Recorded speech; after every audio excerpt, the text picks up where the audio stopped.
Boom. Bap. Assalamu alaikum wa rahmatullahi wa barakatuh. Assalamu alaikum. Peace. It's Coach Nazir, one of the founders of Outstanding Personal Relationships. Welcome to my Taking the Gloves Off Q&A about polygyny. So what I'm going to do is share to a few polygyny groups. I would encourage you to do the same. If you are a part of polygyny groups and you want to talk about polygyny or you have a pressing question, no questions are really off the table. Would love to address them. There's some concerns that I have that I'll be addressing with questions. So if you do have some questions, make sure you post a bunch of question marks before the question so I can find it easily. I'm here by myself right now for today. So again, it's taking the gloves off. We'll talk about, I'm going to address a few different questions and comments that we've had, and prayerfully you will be able to benefit from that. Again, I'm sharing information right now to a couple different groups and so on. So if you want to share or get something to write with, something to write on, feel free. I encourage you to trust a short pencil over a long memory any day of the week. All right. But I also would like to know, where you tuning in from? Where you watching from? What country? I mean, right now, I think we've been accessed from, I think it's 37 different countries. So it's always good to get love and support, and at least people just tuning in, even if they don't love it, even if they don't support it necessarily, maybe they're just seeking some education, and that's all good. We wish we had that back in the day ourselves. So let me go ahead and share some more. But share the love. You know what I'm saying? If you like what we're doing and everything like that, feel free, if you're watching from YouTube, to show some love there as well. Like the page, subscribe. I know that about half of the people that watch the videos aren't subscribed, which is pretty interesting. About half are not subscribed, but that would definitely help us get the message out, assist with the YouTube algorithms as well.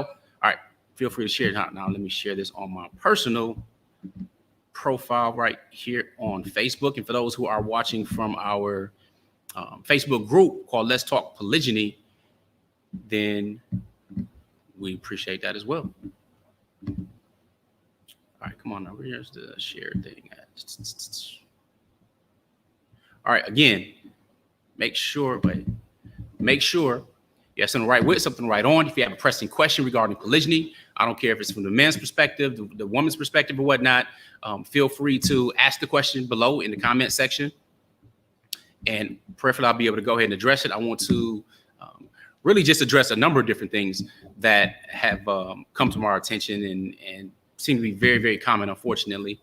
So let me go ahead and get back to where I need to be since I'm done with the sharing part. I know if you were wondering where Coach Nyla and Coach Fatimah are, they're not here today. I actually just finished up my portion of the Relationship Mastery Inner Circle training this morning. So trained for about an hour.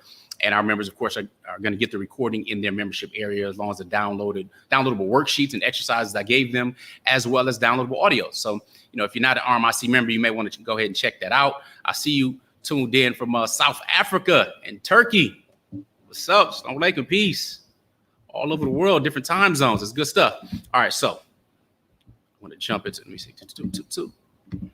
get over here. Comments, be good. All right. So again, I'm Coach Nazir, one of the founders of Outstanding Personal Relationships. I'm the one in front of the camera and kind of behind the camera, behind the scenes right now. So we're going to get started just after this. In today's topic, we're going to talk about polygyny, taking the gloves off, getting real with it, placing some blame and some responsibility, holding some people accountable. And you may have not have heard a little bit of what I'm going to talk about today. So you might want to go ahead and listen, tune in, share, pay close attention, because it's going to get real today.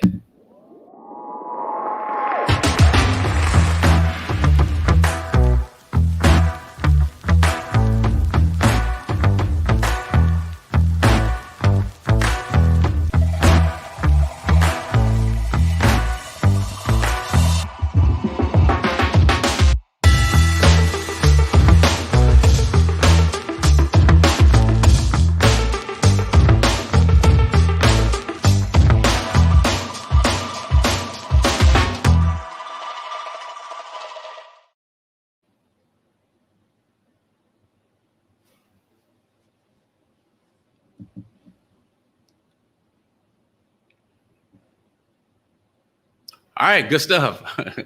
Feel like I said, and we're back or whatever, like regular TV show. But all right, cool. There's some questions already poured in, and I think Trinidad, I see you. It's no like with peace. I want to talk about a couple things. Let me go. I'm going over to YouTube where we had a number of different questions, and we try to answer as many as we can on a weekly basis, but we get a lot. So one of the best ways to reach us is at support@outstandingpersonalrelationships.com at our email address. And sometimes it can take time from there as well. And also, just for warning, do not send us 5-10-page biographies about yourself and stuff like that. Okay, that's not going to help us be able to respond to you. We have hundreds of hours of content out there free on the interwebs. So whether that's on YouTube or, it's Facebook or whatnot. Oh man, forgot to put Instagram, set them up. Well, yeah, Instagram missing today. All right. Oh, that's so janky. But with that being said, I might go ahead and try to hook something up while I'm talking with y'all live behind the scenes. Anyway, don't send us like this big, long 18-paragraph things. It's really difficult to get into that. What's needed with something like that is you probably want to look at some of the different courses that we have. Some may be more effective or better than others. Of course, we prefer our live ongoing thing where you have direct access to us through, what is it? Okay, my wife was texting, kind of got me distracted. But you get more direct access to us through the Relationship Mastery Inner Circle program. But all right, cool. A few more questions coming in. Listen. I didn't set the IG up, which is janky, but we love our IG followers and all that stuff as well. So I'm going to go ahead and see if I could make it happen. Oh, man. Make it happen without it being janky. And since I don't have a tripod set up, you know what? Let me go ahead and just go low tech. Yeah, it's fine. All right. Plus, I can see the questions this way. Hey. All right, so let's just go live. All right, so I'm going to go on and pull up some of these comments or some of the challenges. And the person who asked about jealousy, you'll see what we're talking about here again. Hey, y'all, IG, this Coach Nazir, a little bit behind the scenes, bringing you on a little bit behind. But today we're talking about polygyny and taking the gloves off on a number of different topics. So I'm here right now today by myself. My wives, they should be here shortly, but they're going to be doing some other stuff with content creation. Let me get into where we at. Let's go to the studio. Okay. Let me just kind of read this thread with you because there's a lot of things to really unwrap, and it's easier to just address it in a video and go live because this is something that's pretty common. So someone states, and I'm not going to say, well, I don't have a name anyway. It's YouTube, so they have something else other than their actual name. All right. This person has already said in different posts that she's anti-polygyny. Okay. So whatever, she let us know where she stood, which is fine. Said, again, we are pro-morals. So whether you practice polygyny, monogamy, whatever, we just, if you're going to be married, we support pro-morals. So we're not anti-monogamy. But again, we give the spotlight and a little bit more time to polygyny where a man has multiple wives because it doesn't get its fair airplay. And we feel that's the most natural form of marriage anyway, and I'll explain as we go through today's taking the gloves off Q&A. So sister says she hates saying negative opinions because it's not kind, but she thinks she has to be honest and important. She thinks the second wife is the one that the husband cares for. Let her explain. She said the husband is risking his entire first marriage to pursue the second. He's going against society and his family. So the second wife is who I think he prefers. This is the main reason why I would leave because it's clear that he's willing to put everything on the line. So even if the wife stays in the back, her head, she knows something's wrong. She's missing some words. She knows he can leave her for another person. I'm not in a polygynous marriage, but I feel for both first and second wives. Everyone has a choice, and it should be respectful. The second wife should be respected for practicing her rights too. And I can never understand why she's always bullied. As a wife, it's very important what you can and will live with. And so if you don't want to be in that union, respectfully leave and do not cross the rights of other people. I hope I don't sound disrespectful. Please tell me to back off if you feel that way. Which is fine. In general, it wasn't something that was respectful and stuff like that. Now, here's the thing. This is what you must understand about coaches. Coaches are here to help you get better, not to make you feel bitter. All right. It's about helping you get better, not bitter. For example, coaches are there because they are able to see different parts of you in your game in particular, things that you're doing, and they can help you get better, whether it's on defense or offense. If you're looking at the sports analogy, or you're trying to learn something, you're a voice coach, or everybody who is at the top of their game has coaches. I don't care if you're talking about a Jordan or LeBron. Coaches. If you're talking about a Prince or MJ, for example, they all had vocal coaches. All right. So everybody who's at the top of the game has coaches, and coaches may not even be as good as them or as talented as them, but they're able to see something a little bit further than you in order to help you get better. So as an example, just to go through this thread a little bit, she, goes and talks about how, second wife is more cared for and so on. And people, again, one of the things I stress is to avoid lots of opinions. I need to go and actually pull this whole thing up. It's not coming out here well, so let me go to studio. Assumptions will not help you. Assumptions will not assist you at all. All right, your intuition may assist you, but assumptions is not going to help. Assuming that this person feels this way or that way, or you're losing, or you're insecure, or something is wrong in order for a husband to practice polygyny. Listen, I'm going to tell you direct. Looking at it without a religious perspective, because polygyny is practiced by all cultures. Okay, it's not something that's restricted to Islam. Islam simply came and regulated it. It was something that's already there. Allah Ta'ala is the most wise. It was regulated and restricted to 4 marriages simultaneously, meaning a husband can marry up to 4 women at one time. There are others who practice polygyny. They don't have those restrictions, stuff like that. They're not Muslims. They do what they do. But in Islam, where we practice Islamic polygyny, we could be married to 4 women at one time, up to 4 women at one time. So let me get over here. I'm telling you, I'm in front of the scenes and behind.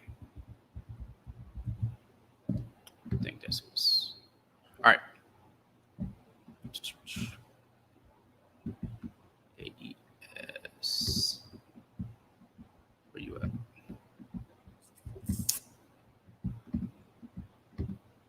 All right, pardon me for that. Let me say AESTE.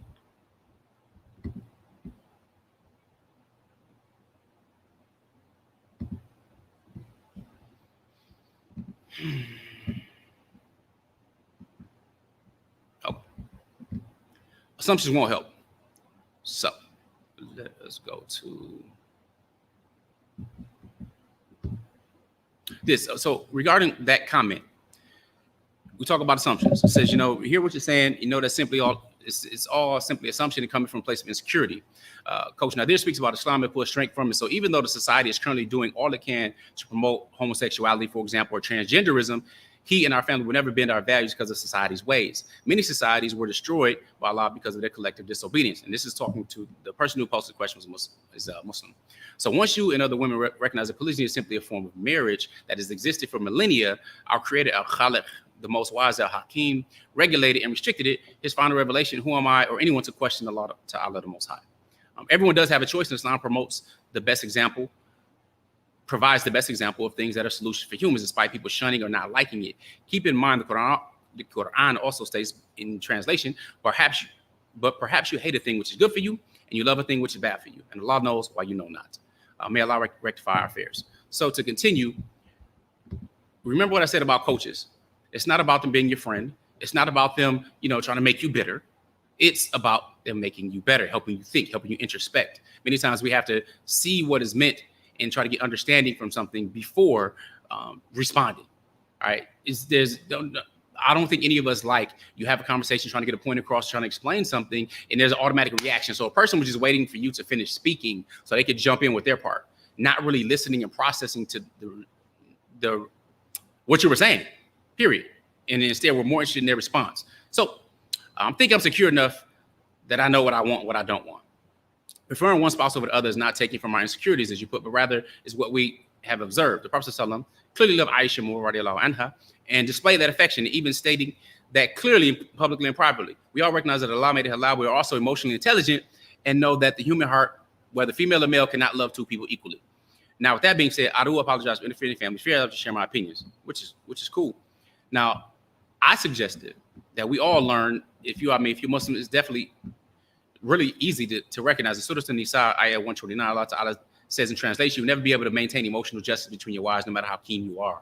So don't totally incline towards one and leaving the other. Again, this provides for that balance, that justice, that fairness that we talk about. And we're humans. You can't go ahead and just say, oh, I love my children all equally. All right, no, maybe you do, maybe you don't, right? But how do you measure it? It's really impossible to measure. Someone does some good things for you, you like them better. It's like friends. We have friends, and some people have best friends, or you have BFFs and stuff, right? The other friends don't get insulted and stuff like that because they're not known as your best friend. They live their life. It is what it is. All right. So here's another challenge, though. We don't want you to necessarily have to try to take things personally. So when we're giving advice and stuff like that, sometimes it's interesting because people get really, really involved and they put themselves in your situation, like, oh, this was this and it was that, or I don't know how this could happen and blah, blah, blah. I'm like, whoa, that wasn't you, right? I'm not married to you. So your comments or your ideas sometimes really reflect your own personal projections.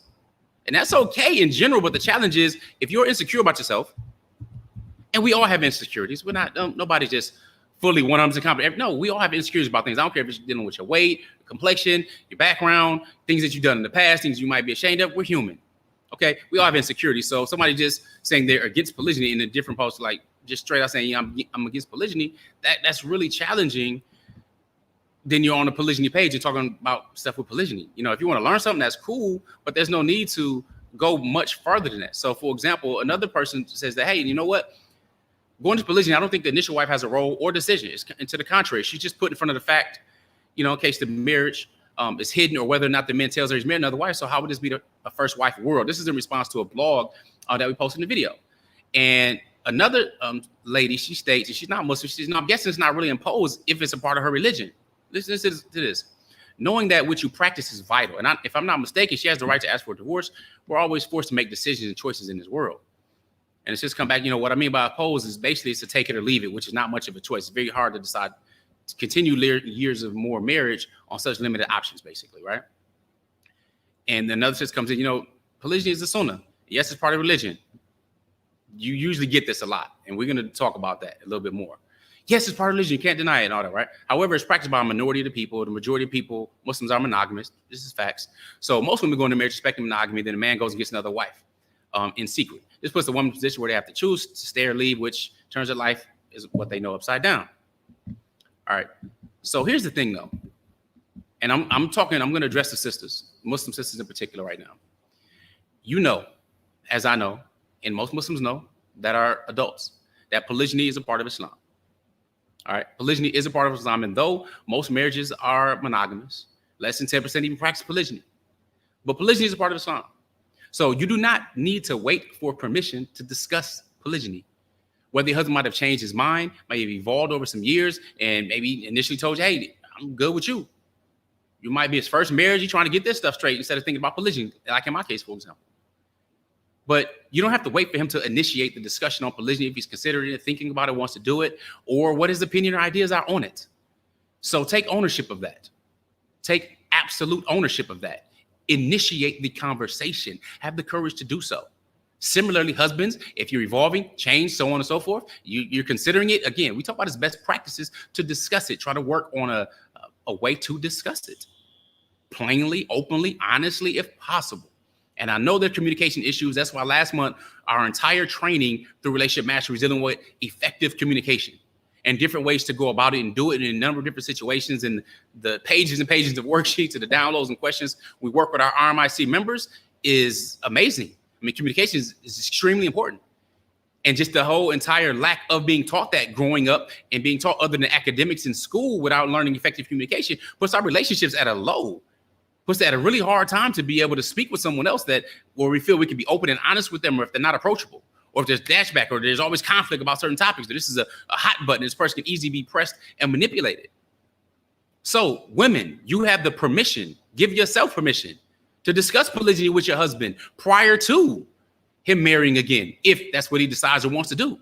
And even if he doesn't, have a conversation about it. You have permission and absolute ability to do so. You have the energy and the availability and the agency with which to do so. You don't need to wait for him.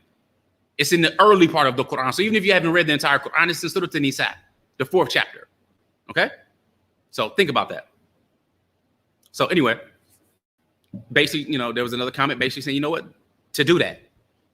To speak about it, to go ahead and take that upon yourself, to go ahead and do it.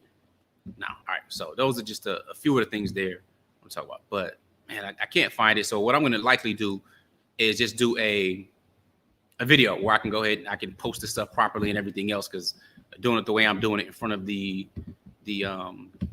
front of the camera, behind the camera, not cool. So I'm gonna go to some of the live questions. But also I want to address something else before I do that. One, if you are a man, if you are a religious leader, if you are a scholar, you're someone that has influence in your community. Doesn't matter if it's Islam or Christianity, Judaism, or whatever it may be, Hebrews, whatever, right? If you are in a position of authority, you already should understand that scripture talks about polygyny and allows polygyny, meaning men with multiple wives. If you are not speaking and educating the community on this, if you are intentionally hiding because it's not something popular or government doesn't like it, or you don't want to, blowback from your congregation or your followers or whatever it may be, then you are part of the problem. Yeah, you part of the problem. If you are not educating people on this, and you know it is part of the religion, you know it's part of your way of life, this is an ancient solution to a modern day problem which builds families. This is simply a form of marriage. And we know marriage brings people together, brings nobility and honor, right? We know this. Yeah, I get a little heated right now because I get upset with people who already have knowledge of this information. Again, it doesn't matter your religion. You could be talking about old ancient scripture when you're talking about Prophet Ibrahim and his 2 wives, or you're talking about his grandson and his 4 wives. Yeah, his grandson and his 4 wives.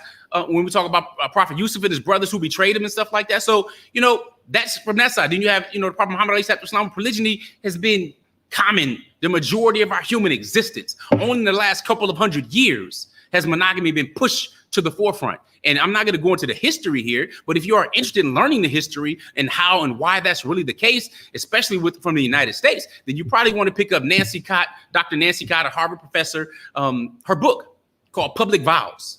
And she talks about how it was part of the white supremacist identity agenda of the United States to put forward itself as monogamy and put that forward as the standard.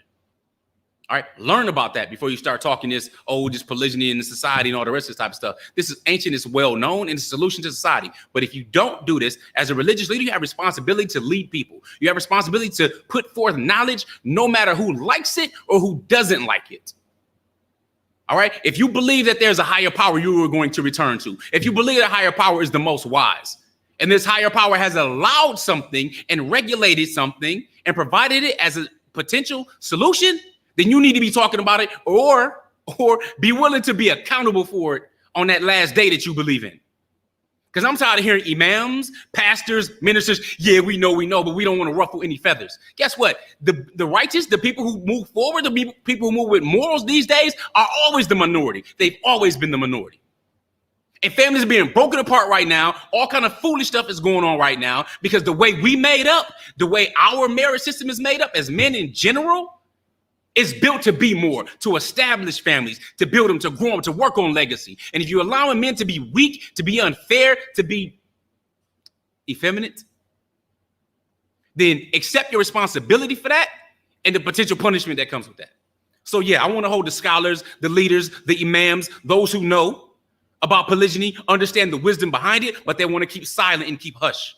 This ain't about comfortability. This is about building families. And if you understand the importance of building families, which you should, because we know that Shaitan's most important deed and most loved deed is to break up the family, then we know that's what builds nations. So let's spend more time dealing with building than destroying. That's to you. So yeah, I had to take the gloves off on that. Nevertheless, let me jump into some questions here. So, man, I agree. Yeah. Flower Metal from the Edge on IG. Thank you for joining. Acting like polygyny is adultery. Absolutely. No doubt. All right. So, jump to some of these questions over here. Yes, I get a little excited, and this is serious business.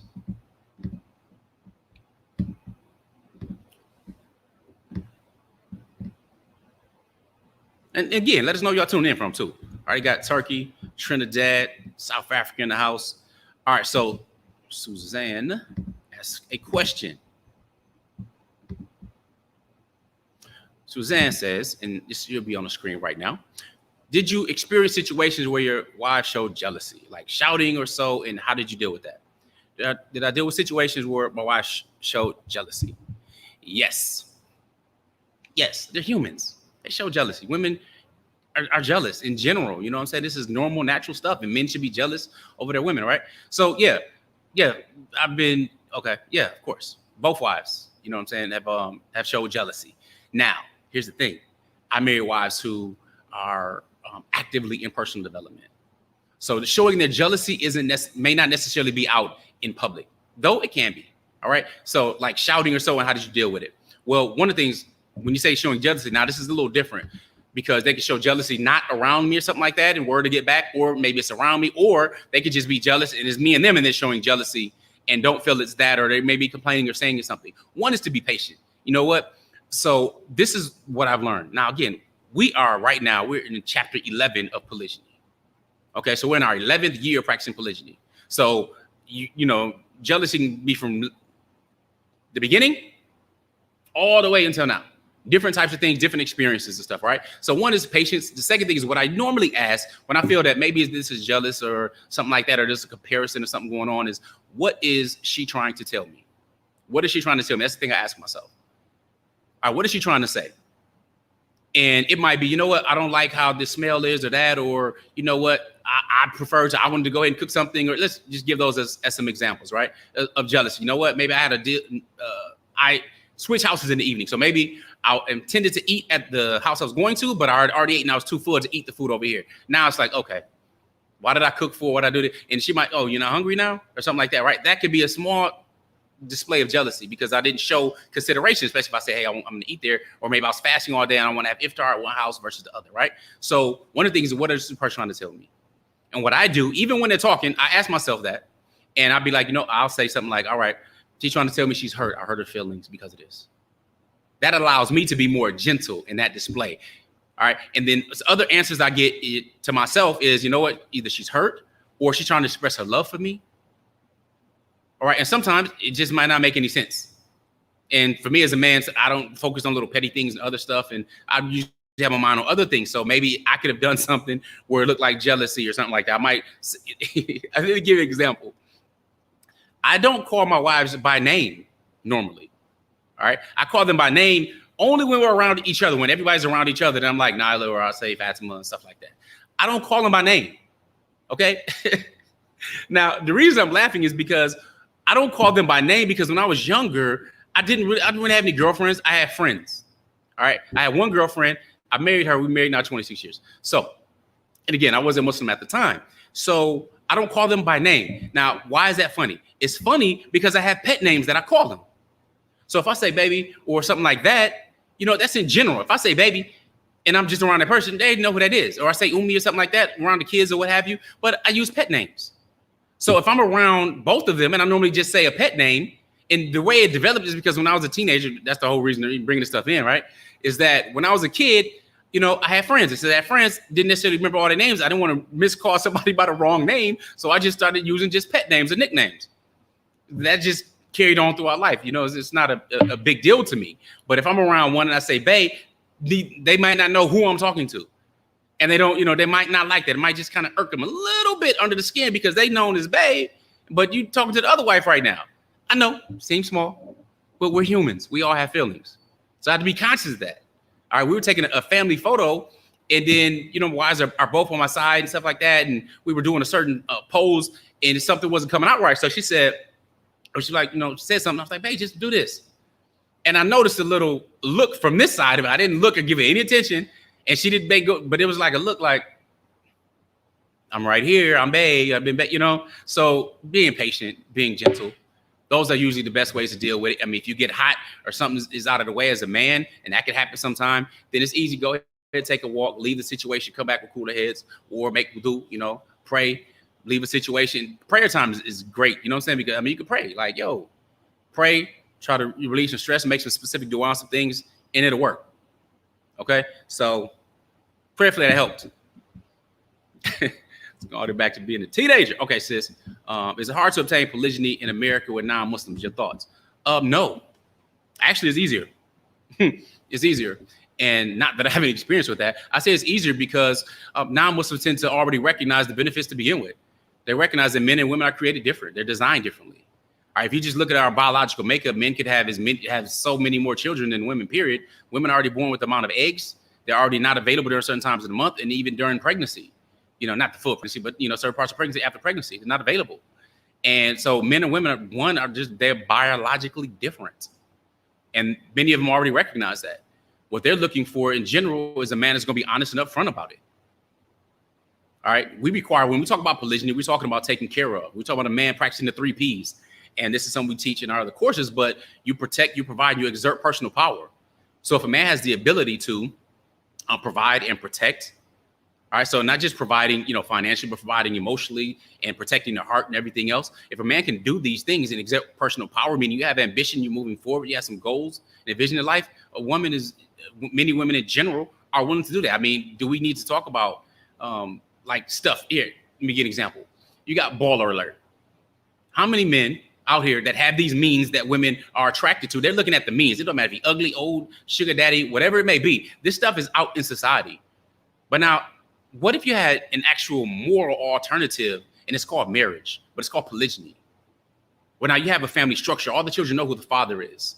And the father has a responsibility to take care of this, to lead this, to teach it, to grow, and to build. That's something that's moral. That's something that's already talked about. That's something that is in line with the man's nature, and it requires him to become more. You don't get complacent. You don't just sit back. You become more. You grow, or you're supposed to. But a man that does that exhibits ambition, leadership abilities, that's attractive. It's not just attractive to Muslim women or anything. That's attractive to many women. And they're looking for honesty. That's hard to find these days. So there's a lot of cheating. There's a lot of STDs, and, not just sexually transmitted diseases, but spiritually transmitted diseases as well. So it goes on, bro. But no, it's not hard. It's actually easier because, sadly, it's easier. And I say sadly because if you're a Muslim, you already know it's restricted, it's regulated. It talks about this in Islam. We have the best example who implemented alayhi salatu wasalam, and then you have a problem with it. Like, what? It is what it is. And again, that goes back to that blame that I pointed on those who know, whether it's an imam or pastor or whatever else, while they cheating and dealing with all these women in the congregation, all that kind of stuff. I'll give you a prime example. Many of you know, or maybe you don't know, about the infidelities of Dr. Martin Luther King Jr. He had women. He had women. There are auto recordings of it. You stat all kinds of stuff. You know what I'm saying? This is somebody that was of the cloth. And I'm not trying, down. He did what he did. Those are just facts, right? But he would have had to become more if he wanted to marry more women. That doesn't, it's not going to diminish his legacy, but it does diminish you as a man if you're not doing the moral thing, but you're preaching morals. That's called a hypocrite. So I don't care if you're Jimmy Swaggart, you're Reverend Jesse Jackson, you're Bill Clinton, you whoever, Derek Jackson, a lot of sorry Miss Jacksons up in the house, right? But you're held to a higher standard. But instead, see, polygyny, we have to understand something. Monogamy is developed not only for the white supremacist agenda, but it's developed to protect men. They're like, what you mean? One man, one? Yeah, it's developed to protect men, similar to the uncovering of women. This is what I mean. Monogamy pretty much says you have one legal wife, children from that you take care of. That's your responsibility. Outside of that, whether that is girlfriends or you're married, but you have a girlfriend or boyfriend or jump down or whatever you have on the side, they ain't legal. So you have to worry about them. But you got to worry about this one. That protects the man. That does not protect the women. And let me ask you a question. Do you think people usually just wait in order to have sex in this country? Do they wait for marriage? Is the majority of marriages happening when women are wearing these white dresses because they're actually virgins, where that whole tradition come from? Exactly. So do you think men are just practicing polygyny simply for sex? I mean, really? That's a pretty high price to pay just for some sex when it doesn't take much these days, right? So let's be real about it. But you have a moral responsibility to discuss all the options when it comes to marriage and allow that man to become more. And yes, as it becomes more, he becomes more attractive. And my mother told me a long time ago, no woman want a man that other women don't want. It is what it is. Wisdom. All right. All years coaching, do you think that 90% of women in America, especially black women, are against it? I don't think it's that many that are actually against it. Women are looking for the same things that they've been looking for. They're looking for security, they're looking for somebody to be honest with them, to be able to grow with them. It doesn't take a bunch of people, man. Listen, if you're looking at marrying additional women. If you're a man, first of all, you need to make yourself more attractive. All right, that means you're increasing your leadership. You're increasing your communication skills. You're increasing your financial aptitude. They will find you. You don't have to go on a hunt. You don't need to look for them. They'll find you. People are looking. People are talking. You know, whether it's elders in the community, a grandmother, or auntie, a grandfather, or father. Listen, I'm a father. All right, I'm responsible for 5 daughters. I'm their wali. I am their guardian. One of my daughters got married, so I'm responsible for 4 more. I don't know where to find good brothers. And I just learned 3 of the 4 daughters, 3 of the 4, 75% of my black babies, my black daughters, want to practice polygyny. I didn't know that. I didn't. They value their time and their personal growth and all this stuff, right? So they want to practice polygyny? That surprised me. Well, I knew 2 of them wanted to, but my third, I had no idea until recently. But it's difficult for me to find a man that qualifies. Think about that. All right, the daughters I'm responsible for. Hey, this is important. So no, I don't think 90%. They may be against it because they don't know it, but once they know it and see the values and stuff in it, can't really deny it. I mean, here, let me give you an example. People love Barack and Michelle Obama. All right, and I'm not gonna talk about their politics or anything like that. Not gonna get to that. But let me ask you, how many women do you think were married? Now, this, I think last year, 2020, it was about $750 million. And if you don't know who Barack's father was and then how the Bushes were connected, then you're missing out on the whole big thing.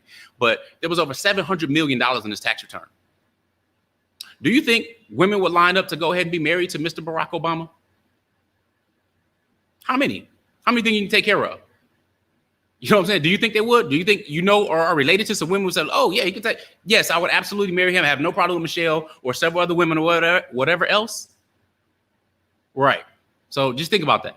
So they might be against it verbally. They may be against weak dudes doing it. Absolutely. I mean, if you're a weak pushover type guy and stuff like that, yeah, they'll be against that. You know what I'm saying? But again, and it doesn't matter. There are millions of women. This is not something, how many can you really take care of?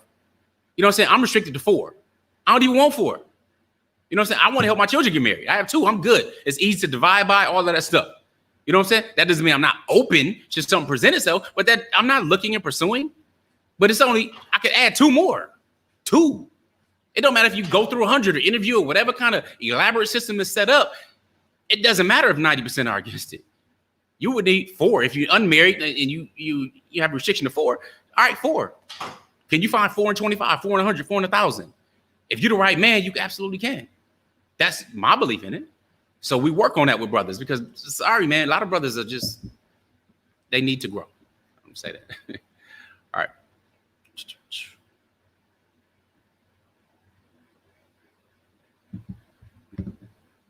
Hey, Sunshine.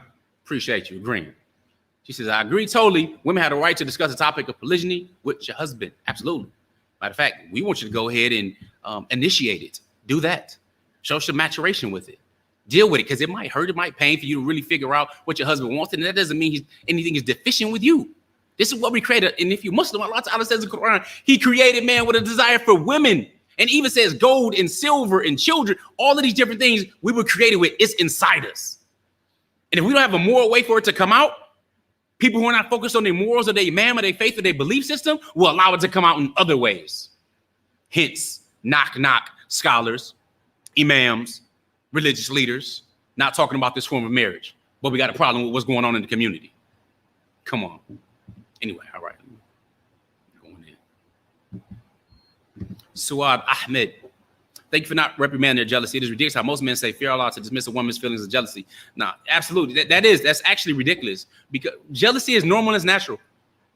It's normal and natural. Envy is what should be checked. Envy is, not even wanting that other person to have that.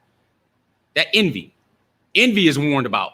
Envy is said only to be okay in 2 circumstances in Islam. Envy, when you envy the person that has a lot of money and is spending it for the sake of Allah because you want to do the same. That doesn't take away from them. And then also the person who learns this deen, who gets ilm, who gets knowledge of this deen and teaches other for the sake of Allah. And you want that bad.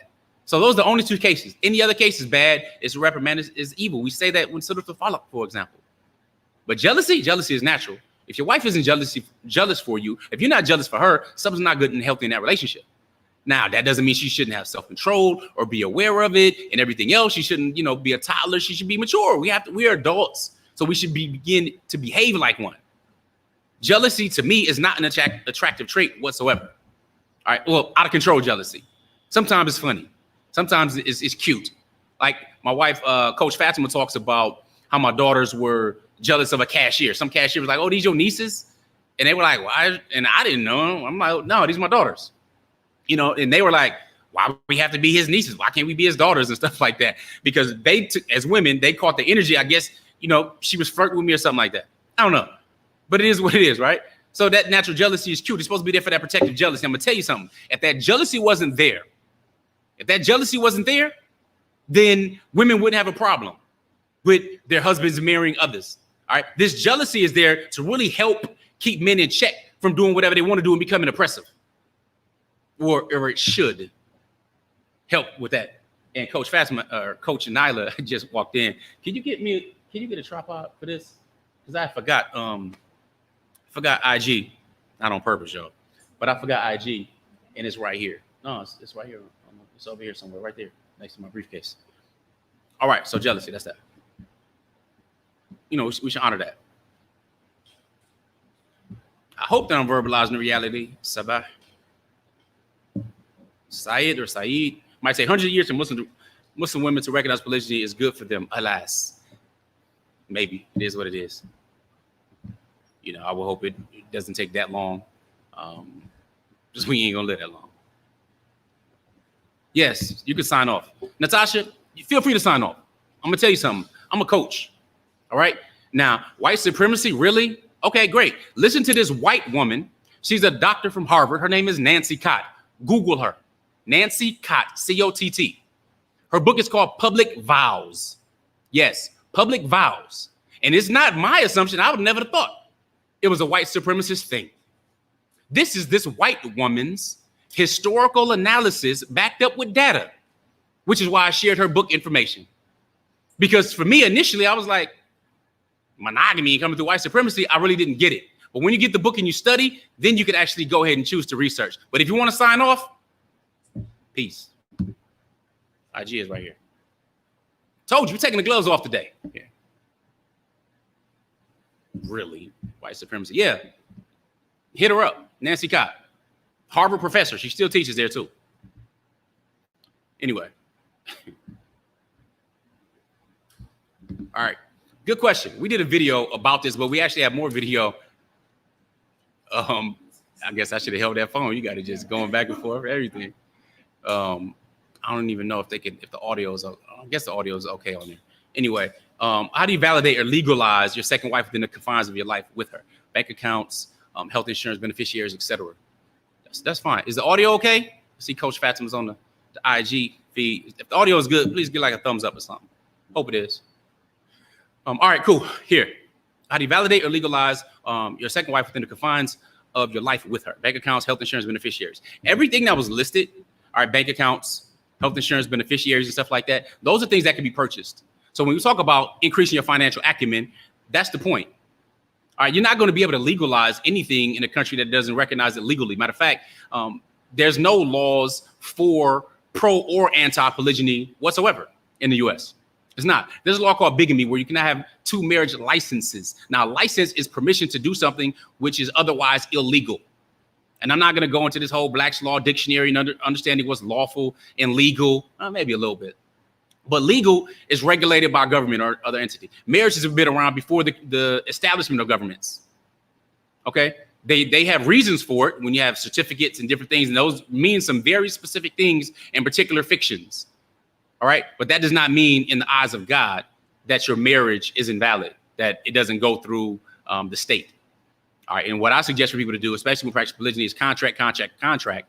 Because if you do need to get the government involved for courts or something like that, if you're unable to resolve things on your own, you have the unlimited right to contract. That's already guaranteed in the Constitution, and the person can hold it. When we come to bank accounts, you don't need to be married to anybody to do bank accounts, or beneficiaries. You can put whoever you want as a beneficiary. People have put pets there. Okay. Health insurance, the same way. Set your corporations, your companies up to go ahead and provide it for your families and put people on there. So these things should be handled by someone who is financially astute and able to go ahead and do things. So again, another one of the reasons I talk a lot about utilizing and using some of the concepts you learn through running a business is also by using the same principles with your family. So when it comes to family meetings, when it comes to taking inventory, when it comes to a code of honor and these different things, it's good to have that not only for your company and a mission and for your company, but also for your family. All right, many of those things run parallel. So prayerfully, that helped, dear brother.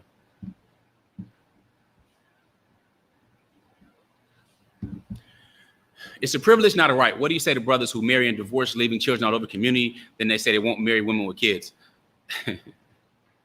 I say that there should actually be some type of registry. How? I don't know. But I believe there needs to be a registry with brothers that go around abusing women and families. All right, there are people who claim to be monogamous, for example, serially monogamous, but you had 18 marriages. Or there are places where that is common. All right, on the East Coast, y'all know where you're at. That say, you know, if the person ain't been married 5 times, it's like they virgins, right? You know what I'm saying? But you're not taking care of your responsibilities. You will be held accountable, period. But if there's a registry that we know that brothers come through and running through communities and stuff like that, you know, leaving his harm, there should be something there. Just like I believe it should be a domestic violence registry. So you can look up this person's background and see whether or not they've ever been charged with it, or if it's dropped, or if they have restraining orders. If men are the qawum, the protectors and maintainers of the women who stand up for the women, then we have to put things in place. So we have to protect our communities. And another challenge is when a person is a new shahada, meaning they're a brand new Muslim, and they want to go get married right away. Marriage is half the deen.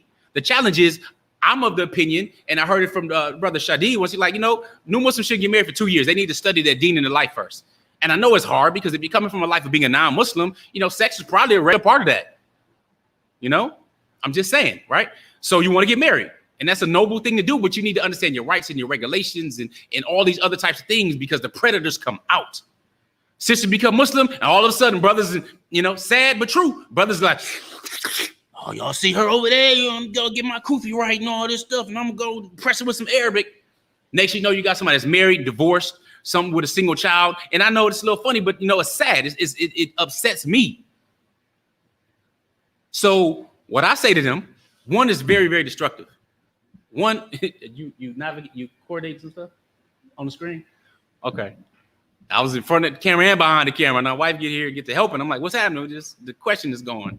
But what I say to them, one, beside the thing that's already that's destructive behavior to a family, but those are not men. And I talk about the stages of manhood, if you will, when going from a boy to a man of value to really a king in your family. And people who do things like that are destructive. You know, you're walking devils. It's really, really destructive. And then if you don't want a woman without children, I mean, women with children, that's fine. But you leaving children all over the place, not being a father, you know, that's also known as the hypocrite. You know, to take care of yours. It's a responsibility. You will be held accountable. You will be held accountable. And prayerfully, if we do get together and put together some form of directory, whether it's nationwide, I know that Khalil Ismail Hafidullah is working on a Wali, a Wakil, organization, so that their sisters who are new shahadas can actually have brothers who care and who ain't trying to prey on them or who's not willing to not do a job can try to research different brothers, man, because this is destroying our own communities. You know, all right.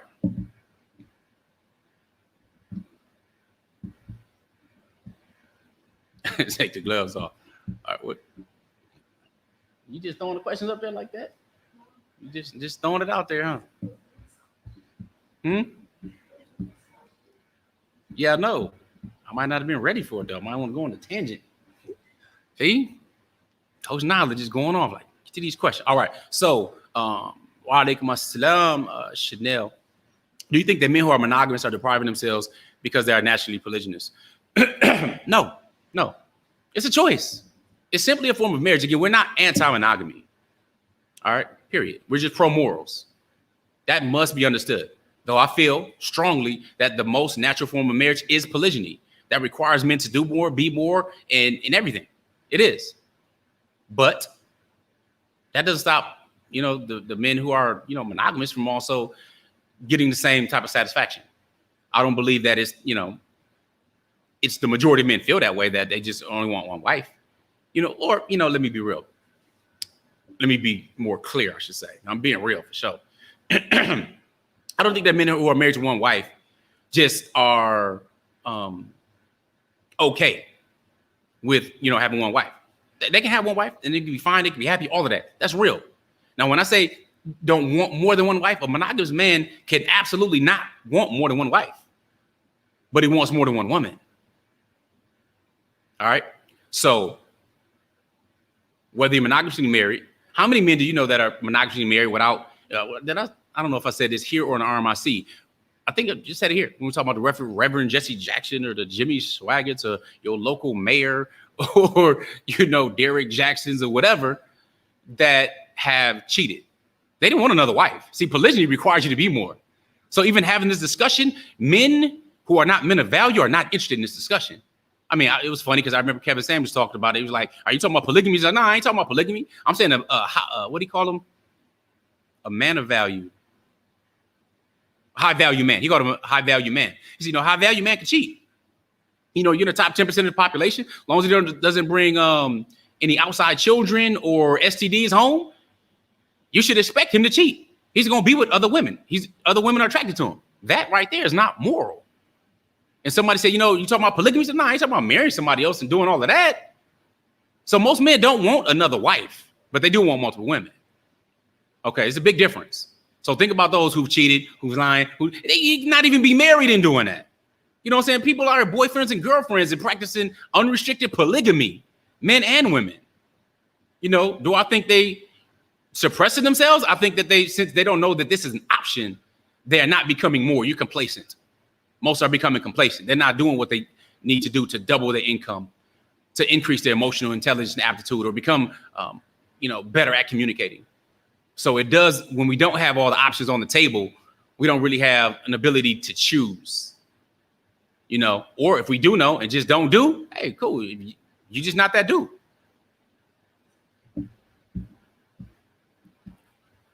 All right. Well, yeah. If you're on YouTube, like, subscribe, share, all of that stuff.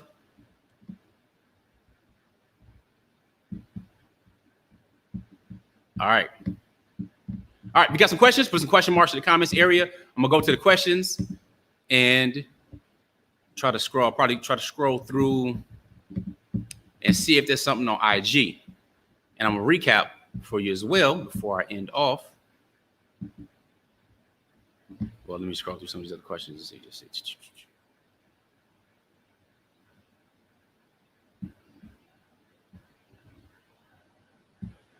Dope Law asked a question. He says,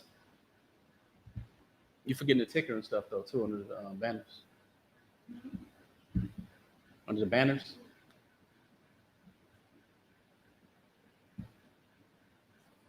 All right. Dope Law says, "You know what? What do you say? Let's see." My man says, "What polygyny channels do you watch on YouTube for learning, or do you watch other polygyny channels on YouTube?" Here's the thing. Since we started a couple years ago, I think it's a couple years ago, now it's 2021, 2018, 2019-ish, with the Outstanding Personal Relationship, we put out hundreds of hours of content. And the reason we did it is because there wasn't much there. There wasn't much there to really go to and to period. I mean, there were some videos that were put out, but there wasn't something that was really dedicated to marriage in a moral fashion, the whole thing with relationships, especially heavy on polygyny. So there wasn't much there. We come across some stuff from time to time. There's like a co-wives channel. I think it's called a co-wives or something like that. So we do check out some stuff, kind of see what they're saying, relate to them. And I'm glad, some of them shout us out or take some different topics that we've discussed and might not shout us out. It's cool too. But, we've recognized there's been a resurgence now, or at least there's a surge of different channels and different things that are talking about polygyny. So look, man, we support the education period. We might not support some forms that people practice and stuff like that. People are going to do them no matter what. Similarly, when I talk about homosexuality and transgenderism, they're going to do them. Let them do them. They're human. That doesn't mean I need to accept the behavior and stuff like that. I got a right to believe whatever I want to believe, period. Just like they do. You know what I mean? I know that's destructive to the human family. And I don't come from a religious perspective with that. When I was I was a young man, I was in my teens. And I was having an argument with somebody about homosexuality and stuff like that. And we were at Christian school, and he was talking about it because one guy was really effeminate and later, came out. But we all knew. And I'm like, I don't want to argue with it from the Bible. I don't. Because the Bible has a lot of different stories, but I don't want to argue from that way. I just want to argue from a scientific perspective. See, there are very few things where you say, if everybody did this, then that. But we can absolutely say if everybody practiced homosexuality, then there's no more human beings. That was the end of the debate. It didn't last, but that sentence. All right, if everybody practiced polygyny, everybody practiced, you really can't because there's not enough people in the world for that. But so it's a very small number. But everybody practiced monogamy. If everybody got married, whatever. If every male was with a female, the human race will still go, no matter how high or low it will be. We're not talking about from a moral perspective, character, anything like that. So, we're pro morals, period. So we put out what we learn, but we continually invest in ourselves for personal development and growth. We do that all the time. I'm going to talk about something else very briefly, what we do in our family meetings that I think is essential for any family that wants to progress and to win. All right. So I'll do that. Let me see. All right. There's another question from Sister Anissa. She says, if men are naturally polygamous, will putting a no polygamy clause be bad? I'm a young unmarried Muslim and I don't know if polygamy is for me. It honestly scares me and I don't want to hurt my husband. You know what? That's really, really good to hear. It's good to hear. And I'm glad you asked that question. Putting a no polygyny clause is actually, well, I won't call it a no polygyny clause. Okay. I'm going to say that. Remember, I told you I have 5 daughters I'm responsible for as a wali. Right? 3 of them, which is the majority, want to practice polygyny. 2 of them, no, they don't. Okay, so one of my daughters, she got married last September. Alhamdulillah, she got married in September. So she said, I don't want polygyny. I want my husband all to myself. All right, fine. She said, I'm gonna put a clause in there that says he cannot practice polygyny. And I had to explain, you can't put a clause that says he cannot practice polygyny because we cannot make prohibited what Allah made allowed. So that kind of is where the question is. However, what I did do, say, listen, if he decides or wants to or is interested in practicing polygyny, he must consult my daughter and get her permission to do so. Okay, so she's not saying he has to stop. She said he must consult her and get her permission, or else he's breaking this part of the contract in the marriage, this stipulation, if you will, which means the marriage will then be invalid if he does it without her consent, her permission, or her knowing or her knowledge. All right. So can you put that in there? Yeah, you absolutely can. If you don't know if it's for you yet, fill it out, check it out, learn more, personally grow, and you can still use that clause because what this is saying is, listen, he must talk to you first, that you're open to it. You don't know, you're not really sure. And right now you're single. So you can still use the clause and just let him know softly that, hey, you know what? I might be open to it, but I want to be consulted first. I want to know, I want to be, seek my permission. Let's talk about it, discuss it if you're interested in that. That right there is something noble and honorable. And that's why I put that for my daughter. You never know. She's brand newly married. Okay. She hasn't even physically met her husband. He's in lockdown in a whole nother country. Right. So maybe after 15, 20 years, things may change. They evolve. I evolved. But you can absolutely put it there if that's what you want. That would be wise to do so. All right. So may Allah Ta'ala grant you that which you seek and it be healthy for you all and make it to Jannah. Allahumma ameen. I don't think women should prepare for polygyny in general. Huh? You got it? You gonna do it? You could stop the banner too, time to time. Okay. I guess I got out of order and Coach Nyla had to let me know I need to stay in order. Salam, Coach Nazir. Would you recommend a husband? Would you recommend a husband to include his wife in the process of selecting a second wife? If so, to what extent should the husband include the wife? No, I don't think that's wise to do. I know people that done it and they've done it, successfully, and that's cool or whatever. But I don't think so. No, I think you should mind your own marriage. You know what I'm saying? Focus on you. Now your wife knows what you like, right? She should know what you like. She might have some friends or have a recommendation or something, but I wouldn't do that because if something works or doesn't work or anything like that, you putting her through unnecessary stress. She might think something's going to work out. She's on the sideline and stuff like that. No, just be you, do your marriage, have that going on. If you're pursuing something else or having sit downs, do your own thing. I wouldn't encourage her to be a part of it at all. Not that it's bad. You asked for my opinion. That's that. It's not based on any data in particular, just my own personal opinion.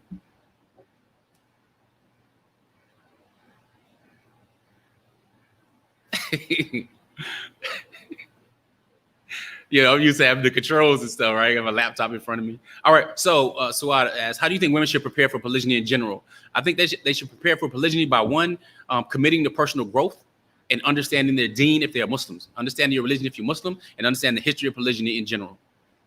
Regardless if your husband's even talking about polygyny, thinking about polygyny, or about to participate in it. It's better to be proactive than reactive. It's better that you know and are empowered, like the sister who asked the question who's single, to learn about it now before getting into a situation where it can become a reality, then you're unprepared. All right? Similar, here, I'll give an example. What to expect when you're expecting. All right, woman's pregnant now. She's going through all this stuff before the baby gets here, how the baby's developing, all this stuff. And then she gets to, there's a what to expect, toddler years and all this kind of stuff. That's preparation. That's in the moment, though. Well, in Islam, you Muslim, you know polygyny is already a part of it. Why not be proactive? Learn more about it. Learn more about biology. Learn more about a man's needs, a woman's needs. Learn these different things. Learn how to communicate more effectively. Learn how to express yourself honestly without being offensive. Learn body language. Learn your love languages. Learn your husband's love language. You know, learn how to become closer to each other. All right, because all of those things help you in your marriage, no matter what, whether it's polygyny or not. Waiting for polygyny to happen or about to happen or something like that. You know, if you're already better, you're continually working on yourself, you're winning. You're having a more fulfilling and joyful relationship to begin with. So when there are cracks or there's a challenge or you have your ups and downs, which happen in all relationships, you're equipped to deal with them, or at least you know where to go and how to figure out how to deal with them, inshallah.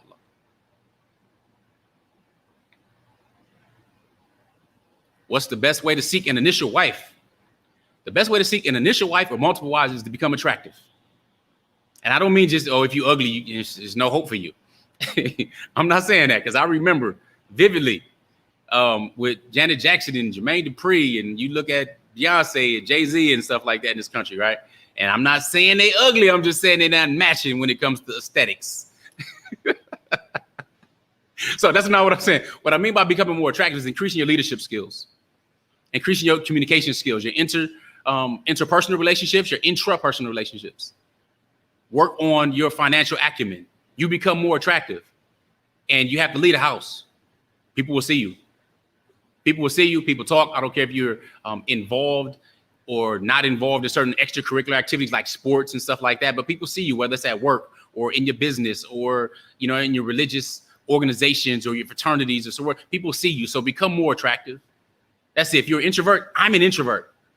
I prefer being quiet. I was recording some content the other day, and after 4 videos, I got hoarse. Now, I'm somebody who knocked out 30 videos in Egypt for parenting in a few days. Didn't get hoarse at all because I was doing a lot more training back then. So my vocal cords weren't used to, because I'm more quiet, chill with my fam. I'm good. But as an introvert, I'd like my personal space. The people around me and family, I'm good with their noise. But too much of that, I need to fall back and recharge. But I know that I still must be someone who can communicate, who can stand up and rise to the occasion. So if you work on yourself and becoming better and more attractive in that manner, that's going to be attractive to, guess what? Grandfathers, grandmothers, aunties, people who know women who are single, who are looking to get married, but they want to make sure they're matching with a good man like myself. I have my eyes open.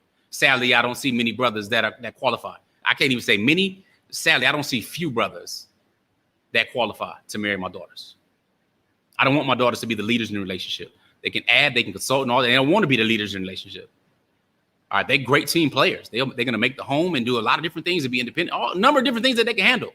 But they understand interdependency as well. So pray for that help, bro. I'm assuming that's a bro, EP.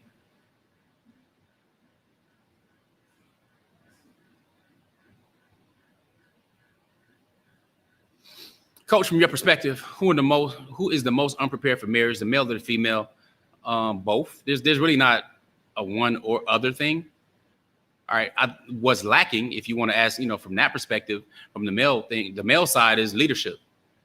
Leadership is lacking. You don't ever go to a corporation, a company, an event and say, wow, there are too many leaders here. No, you hear the thing where it says it's too many chiefs and not enough Indians. That doesn't mean leaders, though. Leaders can make things happen. They can work together. They grow. They're the ones who facilitate change. They have influence. So our men are lacking in leadership. They're lacking in strategic thinking. Our women are falling victim to this modern day woman philosophy, not understanding history and the breaking up of the family. So understanding what men actually like and they desire is very important for a woman. Because what I see today, what I see is I see other people telling women what men like. Other women, other ethnicities. And for example, let's talk about black people. I'm black. I'm a black man, Puerto Rican mother, black father. I'm black in America, right? Black, y'all. I know I'm light skinned. I know. Huey was too and Malcolm was too. So I'm black as them. Anyway, all right. Got to have a sense of humor too, right? All right. So this is what I see. I see that a lot of women think that eyelashes, I think the women take from here up and think that's what's up. They take from here, the neck up, and think that's what's up. That's what determines your level of attraction. So being somebody who grew through his teen years in the 90s, I'm like, women would never go out in the 90s with a halter top or some top and they belly hanging all out and all that kind of stuff. Like, what? I don't even know if they know how to spell girdle. You know what I mean? So fitness is important. All right, no matter how many children you have, fitness is important. Attractiveness, physical attractiveness is important. So I'm very serious when I say men are seduced by the eyes and women are seduced by their ears, what men tell them. So men are ill-equipped when it comes to leadership and self-discipline in general, and women when it comes to actually knowing what men want, but also knowing that they have to have their own personal identity and be able to handle things on their own. Your identity can't be wrapped up in your husband or something like it can't. You're independent on your own. You have your own likes, your own agency on your own. But know what a man likes. I mean, one image consultant said, it's to be fit, feminine, fun, friendly, and cooperative. All of these things are high on the list for a man. I'm telling you. Fit, keep the eye satisfied, be as eye candy. Feminine, be a woman. This whole bonnet thing makes no sense to me. Nope. My wise children, what? Bonnet, huh? Nope. These fake lashes, the tranny makeup that's being put on, these injections, the lack of security, these insecurities that come out, this is something. This is amazing. Feminine, not bringing that masculine energy to me as a man. Now, again, there are women who are masculine where it works with a more effeminate man. But don't complain about your man, not being a man, not being strong, being weak, and all this type of stuff if you come into him like that. A woman's superpower is in her femininity. Her influence is in her femininity. When she uses words of affirmation in her beauty and her femininity for a man would go and try to accomplish whatever for her. A good one, a man of value, yes. So femininity is important. To be fun, that goes without saying. Want to be around something? No one wants to be bored or somebody's just not fun. All right. I mean, that's, depending on what your level of fun is. It might be watching a sitcom, might be talking about animals and bunnies or whatever. I don't know. So those things, friendly and cooperative, because the opposite of cooperative is being combative. That goes back to that masculine energy. Today, the things that we fear as men ain't like it used to be. You're not worried about having to go out in the battlefield with a sword and get it and not come home. You're not worried about that. Nah. You might be worried about some sales or some money or trading or whatever, but that's a totally different type of thing. Yeah, you release the same cortisol hormones. You got the same stress hormones or whatever in your body, but you don't have the same challenges. So we need to be in our masculinity. We need to help increase our testosterone, but that helps you be aggressive and assertive. It also helps you be gentle and utilize your prefrontal cortex when you're thinking, right? So anyway, I'm not going to go into the whole big old thing on training. This is more RMIC topic stuff, but prayerfully that help. I don't think it's more or one. There's one or the other. I think women are more available to be married, than men, and they're more cooperative in their normal nature, wanting to nurturing, have a family and stuff like that. But unprepared, the vast majority are. I think that's likely why most marriages fail to begin with. And we got about 5 minutes. I'm gonna wrap up because I've been here a little over an hour now. Whoa. Okay.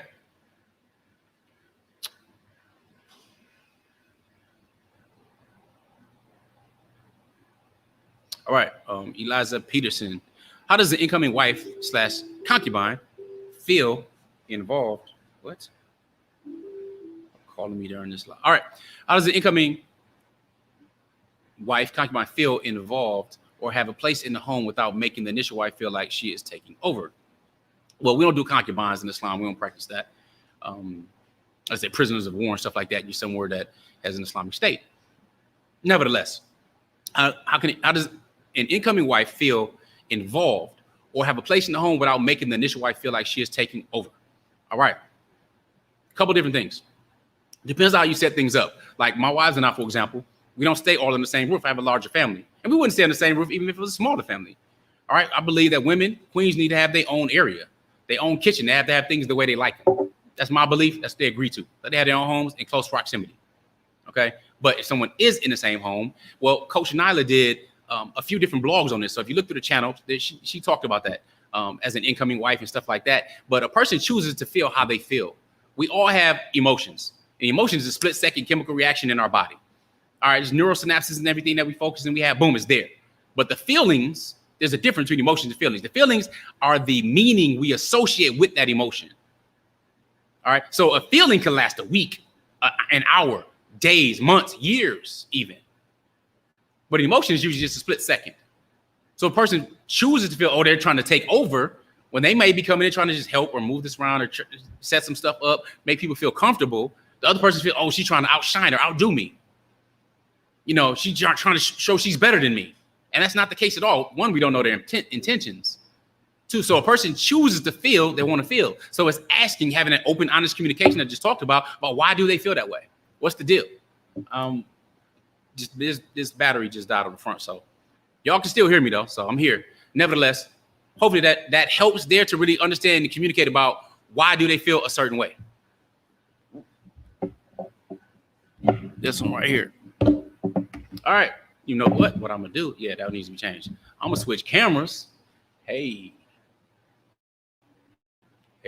All right. While she changes battery. So that's my answer to that question. So perfectly that helps. What does Sakina say? Sakina said, or Karima. Alaykum salam, Karima.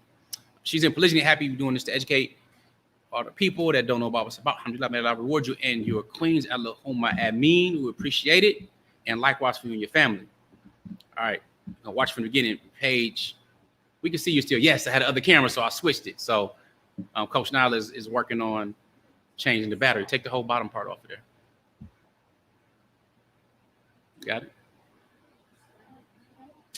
Yep, there it is. All right. Walaikum assalam wa rahmatullah. Eid is a little older, but Eid Mubarak Ismail. Let me see. There's no other questions. We're going to go ahead and wrap it up. Just hoping to get the other camera back. That's my favorite cam. But I appreciate y'all being. If you have some questions, though, one of the ways you can contact us is at support@outstandingpersonalrelationships.com. You can ask some questions there. Sometimes we can respond email, but many times we also go ahead and talk about it on a live and stuff like this here. So the major points, though, is it comes to, well, some of the questions I'm going to likely put a video together for maybe later this week, and address goes into the feelings when it comes to having another wife. Like one sister recently wrote in, and basically the end of it said she doesn't know why Allah would allow something like this. You know, only Allah knows why he would do something like this. And that is really troubling. It's really, really troubling because this is the Muslimah that's saying this. And this is almost tantamount to a statement of kufr. So we need to address these things that affect our health.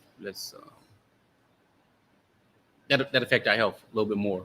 And we also need to address those who have the ability to speak on these topics and address them in a manner as part of what they're supposed to be doing anyway. So whether it's the imams, the religious leaders, and stuff like that, you know, it's important to get that done. It's connected. So anyway, with that being said, I'm gonna wrap. I'm gonna check one more time for any questions. I don't think there are any other questions here, but I do appreciate you guys. Again, I'm Coach Nazir, one of the co-founders of Outstanding Personal Relationships. And after I check for any more last little question, okay, cool, none. Then I'm gonna remind you to work and live with GLC. Grow intentionally, love fearlessly, and connect on a higher level every single day. Assalamu alaikum. Peace.